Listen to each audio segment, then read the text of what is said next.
What's going on, guys? Welcome back to the channel. Today we are working on the FC, and most importantly, we're fixing an issue that has been bothering me ever since I first started driving this car. So this car sat in a field for 10 to 15 years.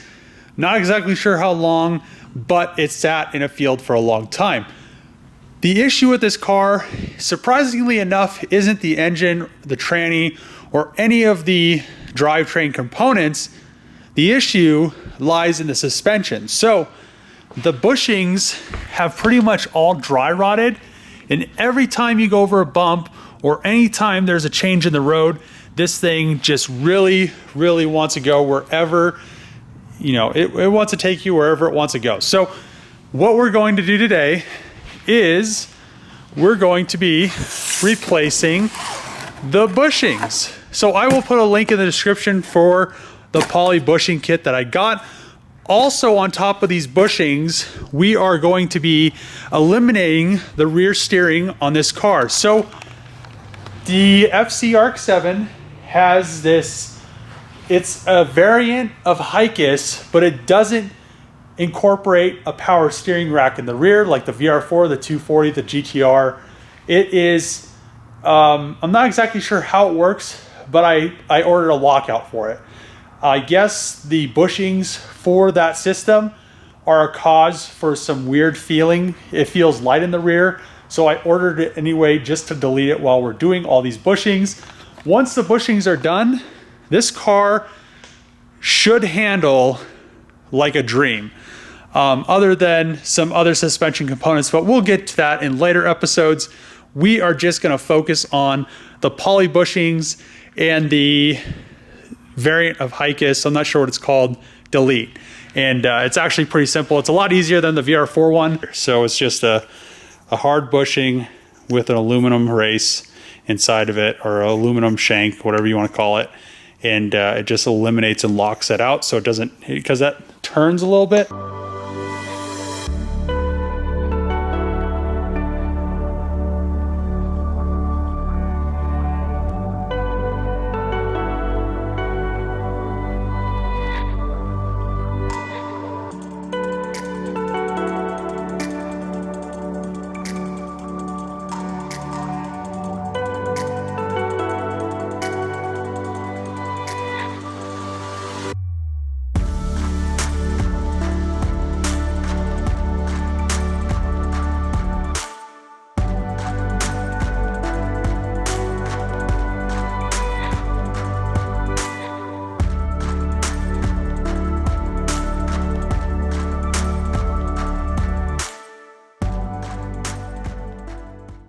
The front lower control arms, the rear lower control arms, and rear knuckles are now off. I also pressed the bushings out of the front lower control arms.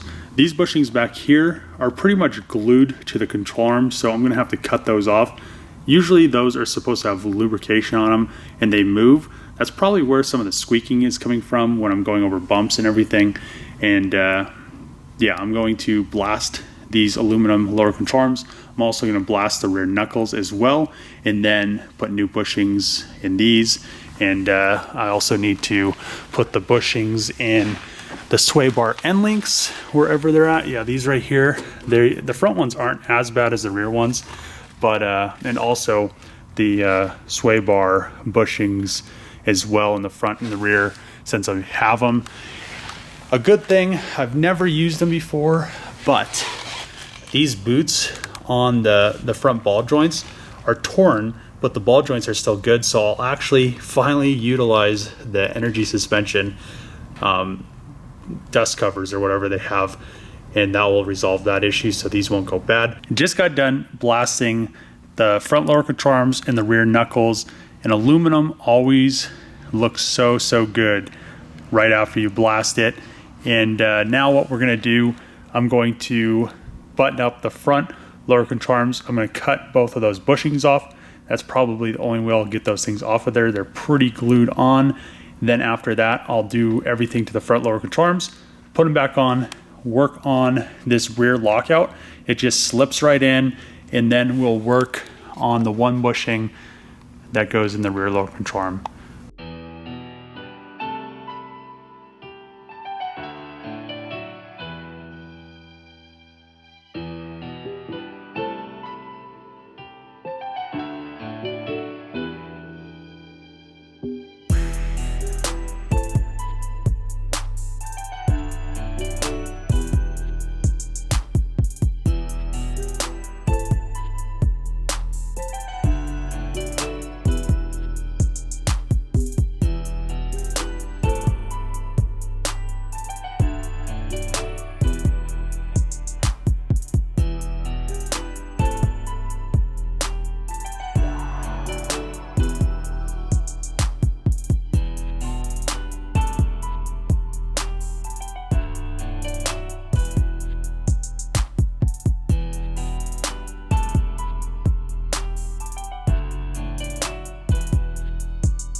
The poly bushings are all now installed in the front. All new bushings down here. I did clean the lower control arm up. It's nice and shiny. The new sway bar end links and sway bar bushings. But the sway bar end link bushings were pretty much destroyed. And then we have behind here a new bushing there. So the control arm bushing there was pretty much seized on both of them, and it took me a very, very long time to actually get them off. I had to pretty much burn them for almost an hour to get down to, there was pretty much rubber, then there was a metal race, then there's rubber below that, and then there was the machined aluminum lower control arm. So I pretty much had to burn it all the way down, scrape everything off, then cut it with a Sawzall, cut that race, then burn it a little bit more, and then it finally came off of both. They were really clean underneath, but it was just like they locked from this thing sitting so long, and now everything freely moves. It was a lot better from what it was before previously.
The RX7, she is now back on the ground, but with the exception of the struts, the suspension is very, very quiet. It doesn't squeak anymore. We can kind of push the suspension down because the struts are pretty much blown, but there's no more squeaks.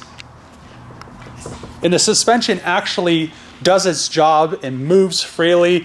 The front lower control arms, well, actually throughout the suspension, most of the bushings were very, very deteriorated, and it was a very, well, some of them were a pain to get off, like the front lower control arm ones.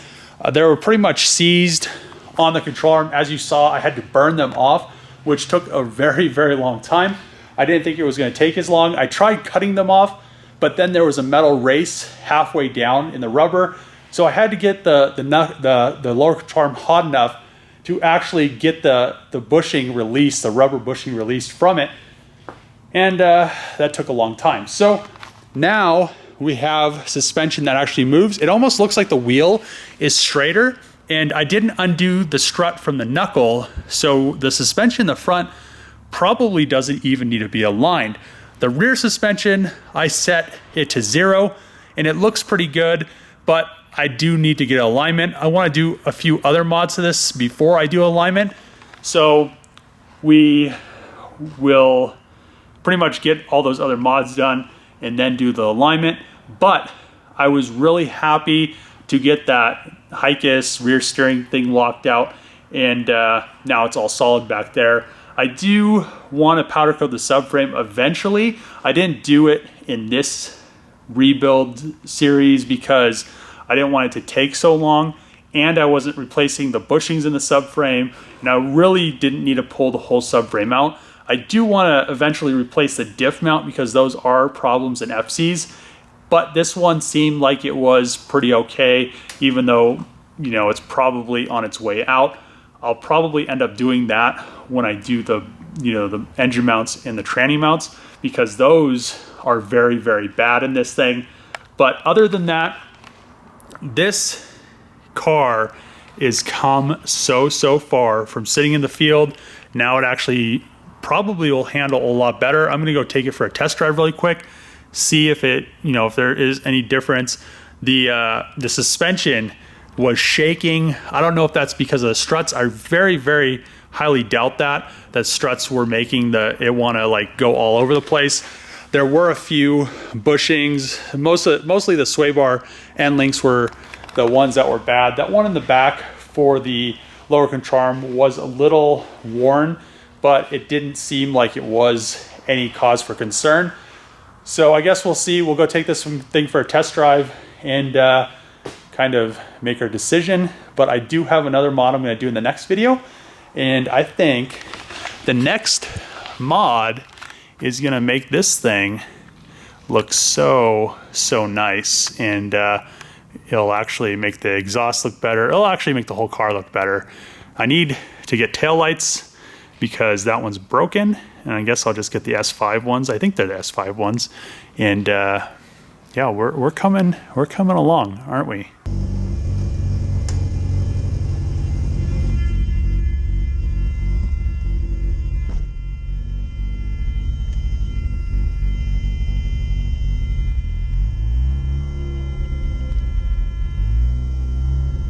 Just finished taking the FC around the block for a little drive, and now you can take her over 55 miles an hour and she doesn't want to do a bunch of sketchy stuff. She actually drives pretty nice, other than the struts are blown, and we have something to resolve that. We have coilovers, but that's gonna be done in the next video. Also, we have wheels, which will be done in the next video as well. We'll make this thing look super nice. And also, those poly bushings helped out tremendously. So if you guys would like to get those poly bushings, the link is in the description. Also, the link for those Hikis rear steering lockouts is also in the description. Check them out. If you guys are going to do this like I did it, I'd give yourself a day or two to do it. It is a lot of pressing and putting bushings in and pressing and more pressing, and it's just kind of pain. If you don't have access to a press, I didn't use my press because it was out of hydraulic fluid and I was just too lazy to get some hydraulic fluid. You could do the same thing I did. I used a ball joint press, and they sell them or rent them at parts stores.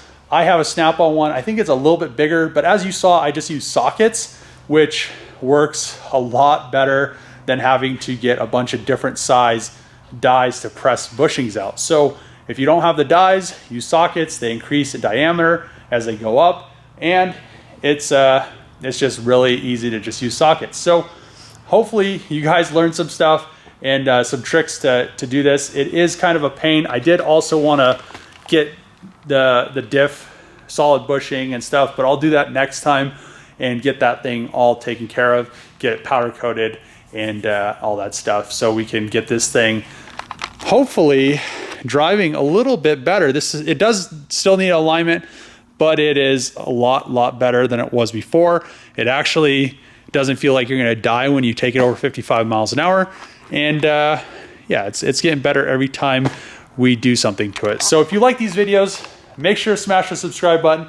There will comment below, give the video a thumbs up. And as always, see you guys tomorrow.